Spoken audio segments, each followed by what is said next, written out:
But the one I do want to talk to you about is Richmond, who you've got on your mind.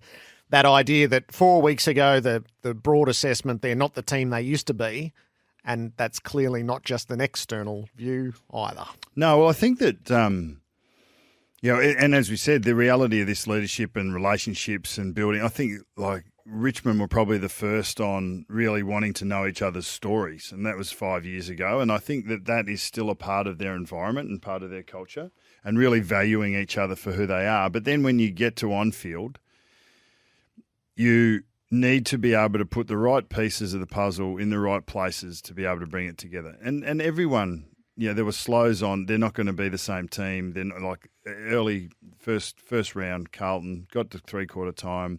The traditional Richmond way is just to grind teams out here and outscore them 6 or 7 goals to 1.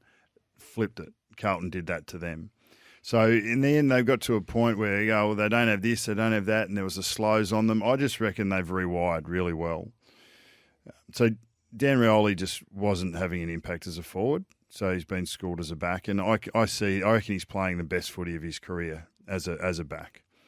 The last 2 weeks, we've had the second ruckman come in. So Soldo's come in with Nankervis, which gives you an extra. It's not just about the ruck roll. It gives you an extra big body in the front half.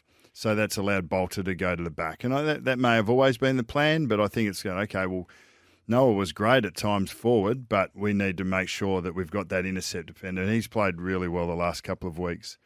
They've decided they needed more pressure. Now, Baker went in behind the ball to solidify that as well.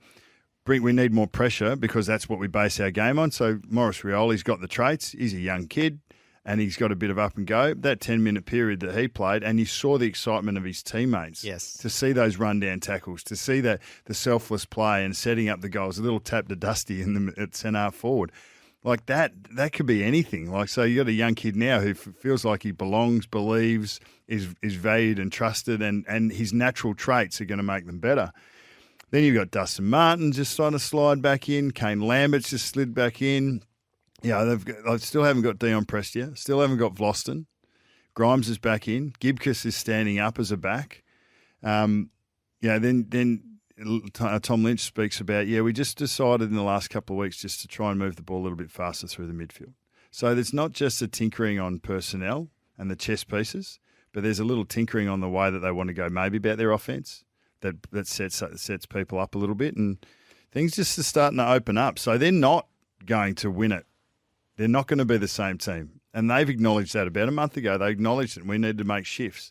And the coaching staff and the connection with the players, and this speaks to setting a new path forward, a new way forward. And we're going to move you here. We're going to move you here. This is what we value for. This is what we need you to do. This is your next challenge.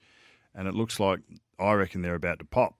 And they could well be a really dangerous team when we get to the end of the year as they continue to develop with this rewiring that's taken place under our nose in the last month. So get your early evidence and then go to work. That doesn't mean they're going to be perfect. I think there's still a bit of cladding that needs to take place. There's still some screwing down of things and there's no guarantee that there won't need to be some more rewiring along the way. But this is the constant evolution and battle of using your available traits and talents and trying to cobble together the best outfit that you can possibly get. Fundamentally, that is the on-field challenge for a coach. And that's the mechanic of what you do. We've just spent 45 minutes talking about the dynamic, which is how you feel, how you're managed, how you're valued, and that connection piece from leadership, management, player to coach, player to player, being part of something bigger than yourself. But the mechanic part of Richmond is fascinating at the moment and continues to take shape. So if they pop, what could that be? What could it lead to? Well, off the back of their dynamic, off the back of their capacity to play for one another, they're young kids that are coming through that are adding energy because they've never been in this environment that values them as much as they're being valued, because we've seen what that does. You win 3 flags in 4 years, it's not an accident. And the connection piece in that football club has been as strong as any, and they've done it off the back of that and great talent and being able to perform on the biggest stage at the highest level when it matters. And that comes from strong. The covalent bonds are like they're strong. Like that's built up over years and different situations and being so committed to each other. So the young blokes are coming through that now, so they can pop. So Gibcus comes in. Have a look at Shea Bolton, who's been in that environment for quite a while.